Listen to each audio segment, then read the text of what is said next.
Steve here. It's the show where I answer your questions, and this week my first question comes from Lucas Hackett, one angry brony, who says, "Yo Steve, in a battle of stereotypical dudes, who would win in a fight? Cody Lambert from Step by Step or Jeff Spicoli from Fast Times at Ridgemont High?" Okay, here's how I would book it. Pretty even match up until the finish. The finish comes when Spicoli distracts the ref, takes a hit off of a joint that he's had hidden in his tights the whole time, blows the smoke in Cody's face, spins him around, rolls him up, pulls the tights, gets the 1, 2, 3. Then, after the match, Bill and Ted from Bill and Ted's Excellent Adventure come running in with chairs and lay both Cody and Spicoli out to set up the tag team match between the two of them and Spicoli and Cody, because everybody knows that that is where the real money is. A good booker is always thinking one match ahead.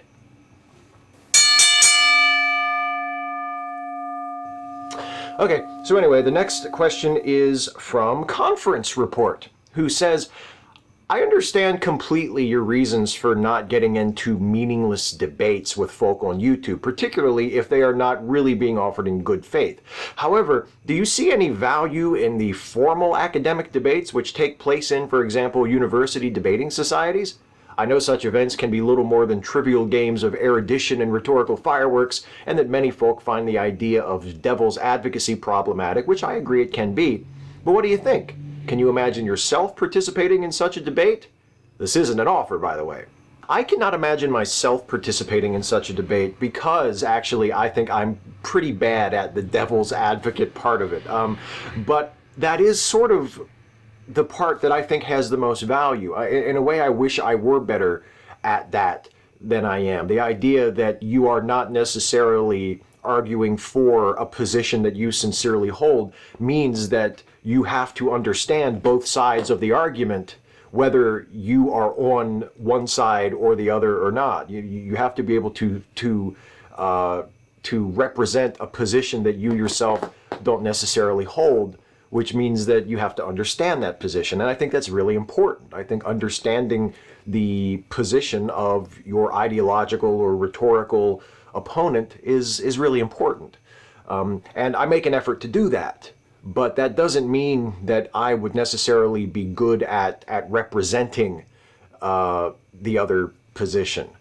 So I don't think I'd be good at it, but I do think there's definitely some value in it. I think learning to understand the other person's position and being able to represent that position as faithfully and as honestly and as forcefully as you would be able to represent your own position, I think that's a good skill to have. It's not necessarily a skill that I have, but I do think it's a very important skill to have and something to aspire to. But I don't think I would be very good in that environment.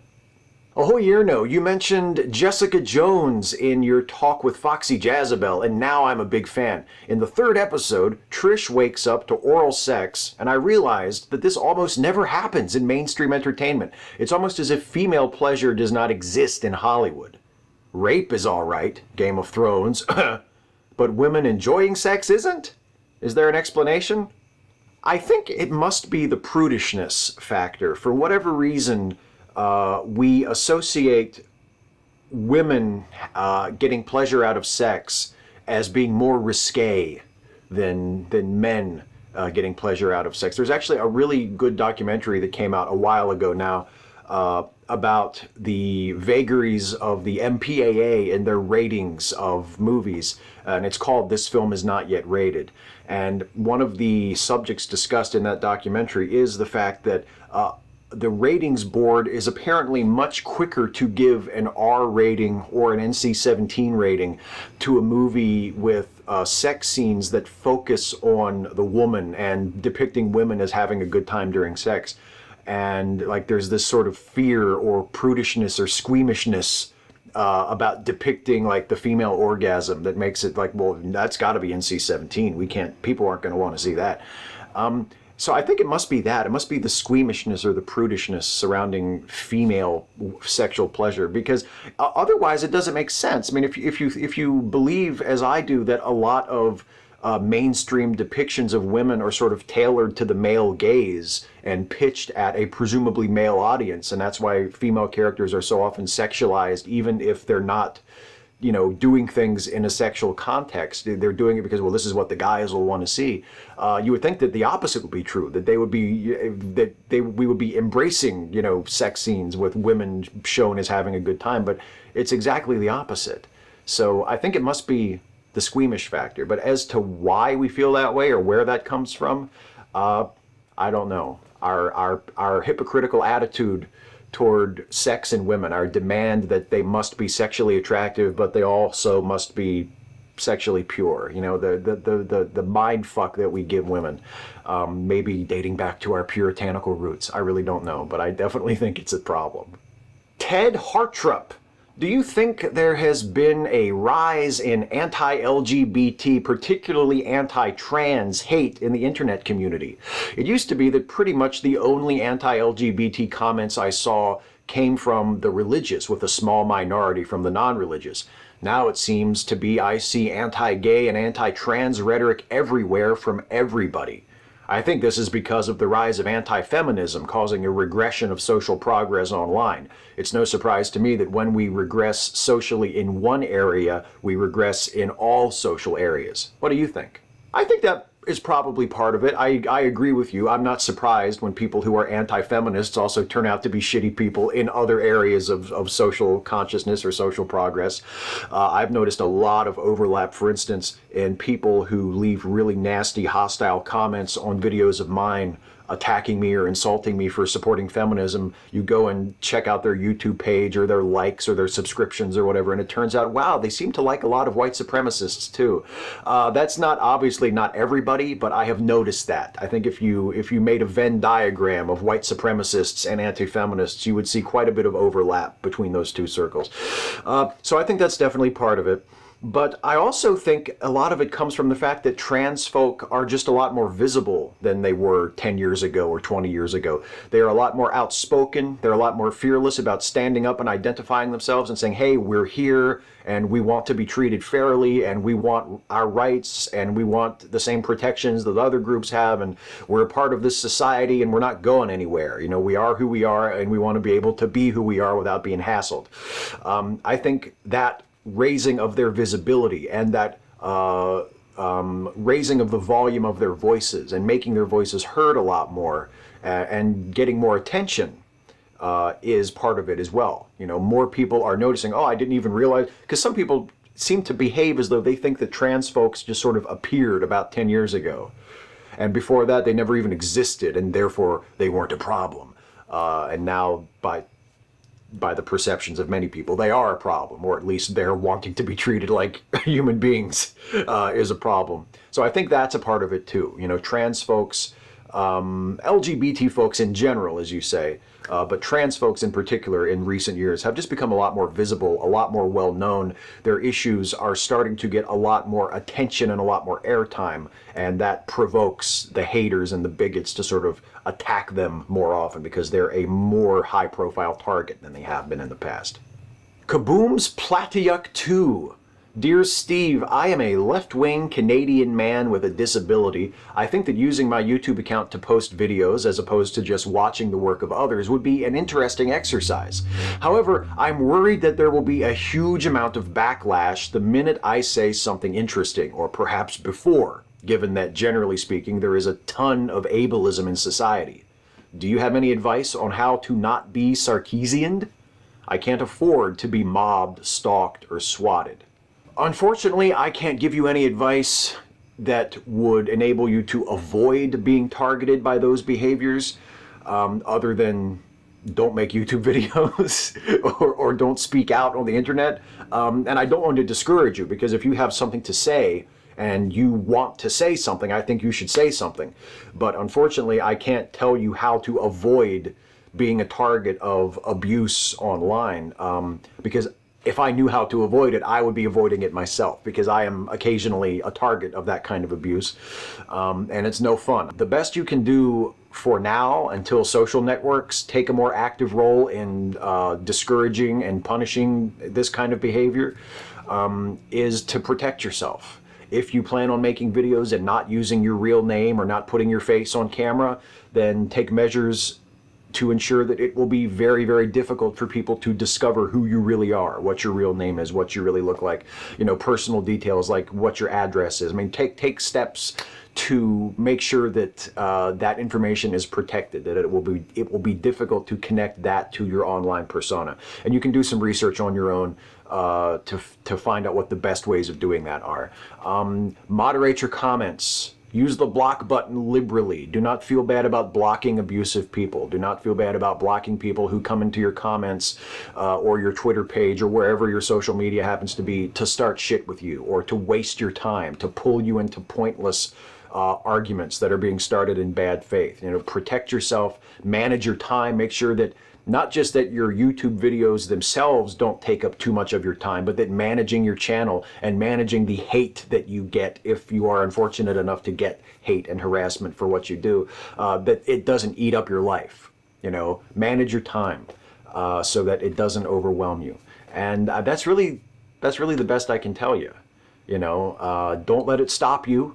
Don't let it discourage you. Speak out loud, speak out courageously, say whatever's on your mind. Don't let the people who abuse you and harass you stop you from doing it. Don't let them dictate the content of your channel or the direction of your videos. You do what you want to do and what you think you should be doing. But protect yourself and make sure that if you do become a target of abuse and hate, that it doesn't take over your channel. You do what you want to do. You don't let them make you do what they want you to do. Morally gray. As a quick recap, in the first question I asked if it was possible to change your mind on a spread of random political topics, to which you answered yes, albeit in an off-the-cuff way where evidence was the requirement. But in the second question, you laid out in no uncertain terms that you would not engage with someone who disagrees with you on these topics, because questioning the legitimacy of these topics and engaging with people you find morally disagreeable is not something you have any interest in. From a point of view of intellectual honesty, how could you ever possibly see evidence against your claims if your position is that the legitimacy of these concepts are inarguable, akin to flat earth political nonsense? Does this not put your original answer to me that evidence would change your mind into doubt, as engaging with the opposition is the most likely way to break echo chambers of any kind and uncover evidence against your claim? These positions are clearly contradictory. Thoughts? Funnily enough, engaging with people in one-on-one arguments/debates on the internet is not the only way to expose yourself to information that is contrary to your current opinion. Once upon a time, I did not accept that the theory of evolution was true. This was a while ago, but nonetheless, there was a point in my life where I just did not believe that evolution is what got us here. And my mind was not changed by arguing with people on the internet. And I know that some people's minds have been changed by that. But I'm just saying in my case, my mind was not changed by that. My mind was changed by reading and by listening to people talk about it who knew about it, and by watching videos by people like Carl Sagan or Richard Dawkins, and by taking classes in college that educated me even more on the subject of evolution and allowed me to gain an understanding of what it was and how it worked, and also woke me up to the fact that it was not a controversial topic, as some people who were against evolution would have had me believe. It was, in fact, a broadly accepted field of study and a very well substantiated and well trusted theory. And something similar would have to happen for me to change my mind on the usefulness of, or the necessity of feminism, for instance, or the existence of the wage gap, or the existence or the validity of the theory of rape culture, or any of the other sort of topics that most people who want to argue with me or debate with me want to talk about. If it's something that the broad mainstream of society regards as uncontroversial, and the people who are telling me that it's bullshit, that it's not true, are guys with YouTube channels, and that's about it, I'm sorry. It's gonna need to get to a higher level than that. I'm not going to be persuaded that decades of feminist academia and research and theory is just completely wrong, and this guy with a YouTube channel, he's the one who has it right. And if only I would open myself up to him and listen to his arguments, I would see the error of my ways. If I'm looking at a subject that I personally am not an expert on, because my degree is in English. My degree is not in women's studies. My degree is not in gender studies. I am not a well-read, super feminist. Just as I am not a climate scientist or an evolutionary biologist. So when I'm looking at subjects that I am not personally an expert in, and I survey the field and I see that 90, 95, almost 100% of the experts in that field are on this side, and on the other side are a relative handful of people who sound like angry kooks with axes to grind. I'm gonna stick on this side, at least until there are a few more people on this side and it starts to sound like maybe they have something more going for them than just, airing their dirty laundry and voicing their resentment towards something. I'm sorry. You're going to need to give me more than just people on the internet who disagree and want to debate you. You mentioned the example of the flat Earth, which I think I brought up in my answer to your previous question.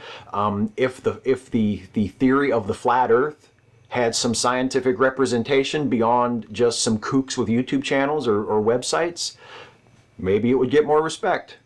But I think the fact that it is so far out there and so unsubstantiated and so ridiculous and debunked and fraudulent, much like anti-feminism, is the reason why there aren't more reputable champions of it. So no, it's going to take a lot more than, well, just listen to that guy on YouTube and he'll straighten you out.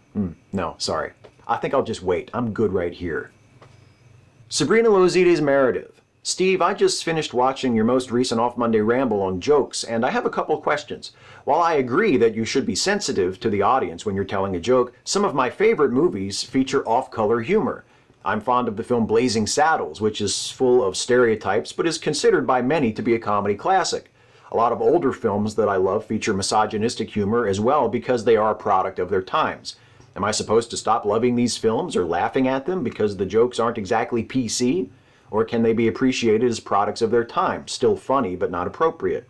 Am I wrong to miss the variety of humor present in the older times, even if I understand that those jokes would never fly today, or does this make me a bad person? Well, no, of course it doesn't make you a bad person, and a lot of these things are just matters of taste. I mean, personally, you mentioned Blazing Saddles. I like Blazing Saddles. I think my favorite Mel Brooks movie is still probably the original version of The Producers, but I mean, I like a lot of Mel Brooks stuff. I like Blazing Saddles. I like Young Frankenstein. I like Spaceballs, although I think Spaceballs is a little overrated by people who love it. But I like a lot of Mel Brooks. I really like Airplane. I think Airplane is one of the funniest movies ever made, and there's a lot of jokes in Airplane that are very off-color and sort of crude and bordering on, bad taste. But it makes me laugh, and I think the point I was trying to make in that video wasn't that we should never joke about things that are in poor taste, or we should never joke about things that are risque or off-color or challenging to our sensibilities or challenging to social mores. We should never joke about things that are taboo. That's not what I was saying at all. I was just saying that the fact that something is a joke isn't an excuse if somebody calls that joke and the joke teller out for saying something problematic. If you tell a racist a joke, I don't think it's fair to say, well, it's just a joke, lighten up. Saying something racist, whether it's in the form of a joke or not in the form of a joke, should be unacceptable and should be open to being challenged and being called out. But that doesn't mean that, every joke has to be middle of the road and mild and inoffensive to everybody. Some of my favorite jokes, some of my favorite comedies are comedies that deal with very, very offensive subject matter, but they do it in a way that is skillful and clever and not, insulting or demeaning or derogatory toward marginalized groups of people. I think that's important. And I think that sound means, although I think what it means, because it's a different sound every time now, which I'm not sure what the point is of that, but I think that sound means that it is the end of this portion of the video and time for the next portion, which is a little something I like to call the lightning round. And we begin with Andrew Lawrence. Lightning round question. Top 20 Batman graphic novels with crossovers with non-DC characters, e.g. Judgment on Gotham or Batman vs. Predator. Top 20, Andrew? That's not a lightning round question. I'll give you my top one. And it's Batman vs. Grendel by Matt Wagner. Actually both, because he did 2 Batman vs. Grendel crossovers, and they're both awesome. I highly recommend them both, and I think they are my favorite, cross-company comic book crossovers. Troubleshooter 125. Okay, Steve, how about this? What will you do if the people you knew were the plastic that melted and the chromium too? And seriously, who are the brain police? I don't know, but I think I'm gonna die. Patrick Dodds. Steve, given your justifiable disdain for the new DC Universe movies from Man of Steel onward, has your opinion on Batman Begins changed? Does it look better in contrast? Respectfully, I always thought you were too hard on it, maybe the way I am on the J.J. Abrams Star Trek movies. So what do you think of it today, and why? Well, I don't know if you can see or not, but I'm in front of my DVD shelf here, and there's Batman Begins. I've actually owned it pretty much since it came out on DVD. I do not own Man of Steel or Batman vs. Superman, but I do own Batman Begins. I still don't think it's that great of a movie, honestly. But in comparison to Man of Steel and Batman v Superman, yeah, it's the fucking bicycle thief compared to those two. It's a much better movie than either of those two, but I still don't think it's that great. And I still think The Dark Knight is light years better than it. And I think Dark Knight Rises is better than Batman Begins too. But it's not like a terrible movie. I just find it underwhelming.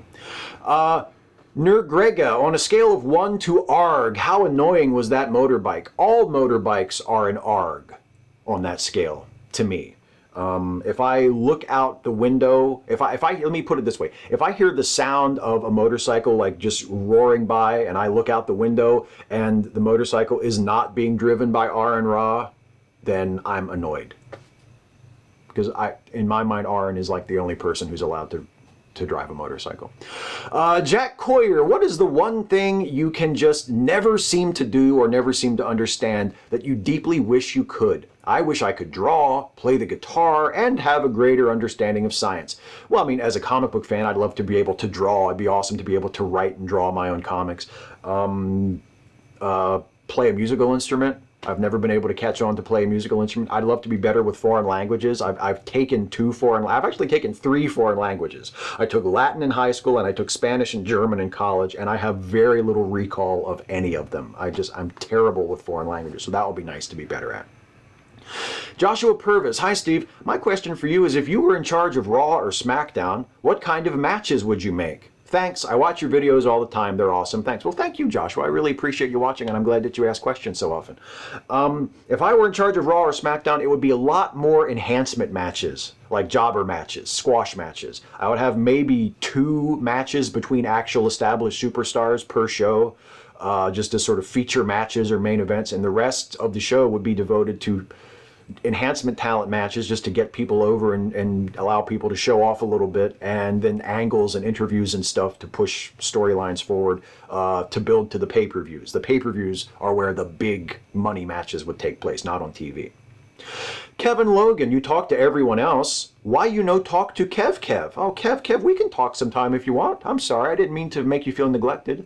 We could schedule something. I'll try to get in touch with you, and we can work something out. We'll talk. Kev. We'll talk. Jordan P. Jory, Q&A. Hi, Steve. What is your favorite type of music and musician/band you like? I mean, I like a lot of stuff.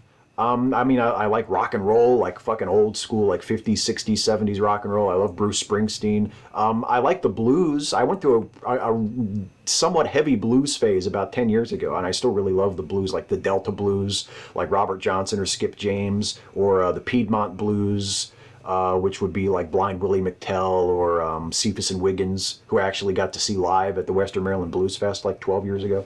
So I really like the blues too. Jason Tracy, can you say cue the thunderclap? I mean, I can say it, but I don't really, that's not really the gimmick anymore, so it won't do anything if I say like, cue the thunderclap, and then nothing. Well, I hope you're happy, Jason. Precambrian Lullaby. Dear Steve, do you shave that bat symbol in your stash? LOL. Batarang face. Kevo. No, obviously not. It's not. It's just a mustache. It's not a Batarang mustache. By the way, Kevo, do you know Kev? Will Lowry, what do you think of Graydon Square, atheist rapper? I think he's awesome, actually. And I was within like 5 feet of him at one point at the Reason Rally. There was a bunch of us standing around. It was me and Serious Mind and Anubis, and Aaron Ra was there, and Tombstone was there, Tombstone the Dead Man, and Graydon sort of walked up and was chatting with Tombstone. And I didn't say anything to him because me and Graydon don't really know each other.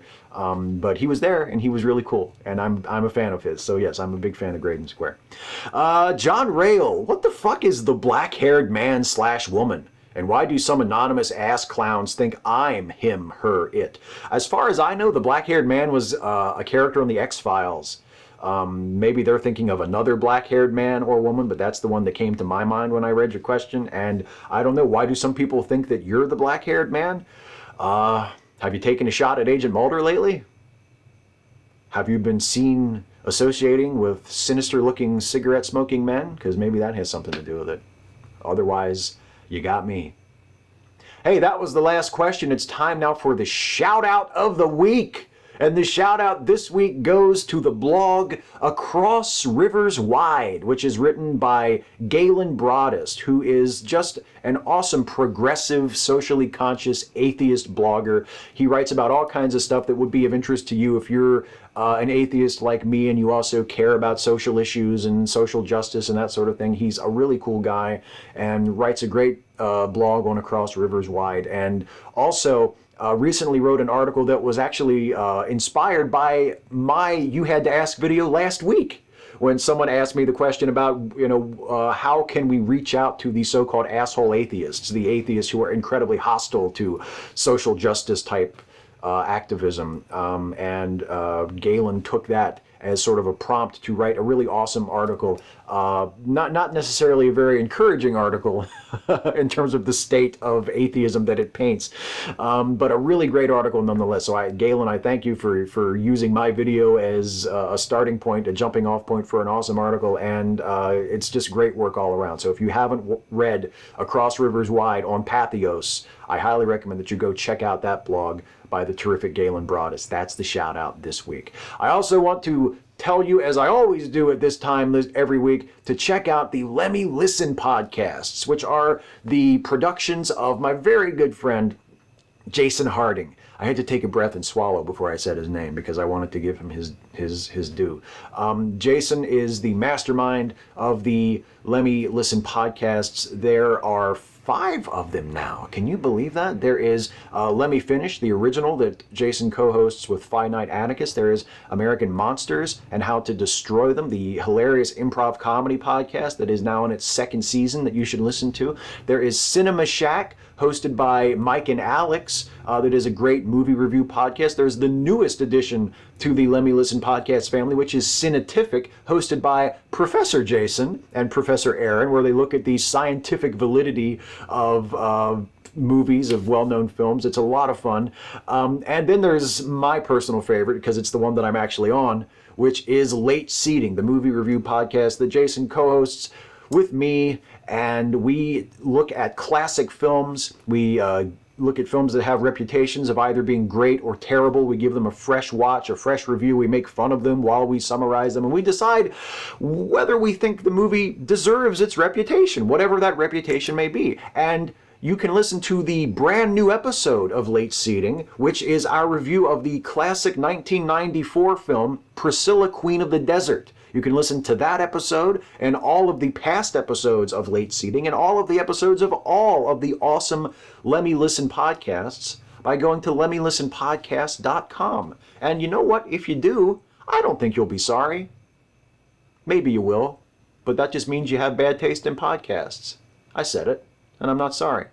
Hey, anyway, that's it for me, everybody. I'm out of here. Before I go, I want to remind you, as always, to please leave a comment on this video asking me your question for next time. You can ask me anything about anything. Nothing is too serious. Nothing is too silly. I will answer as many of your questions as I possibly can in the next video. So definitely leave a comment and ask your question. And I guess I'll see you next time.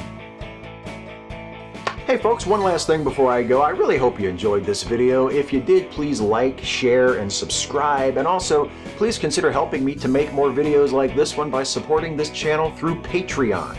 You can go to patreon.com/Steve Shives, and for just as little as $1 a month, you can become a patron of this channel. Thank you so much for watching, and I'll see you next time.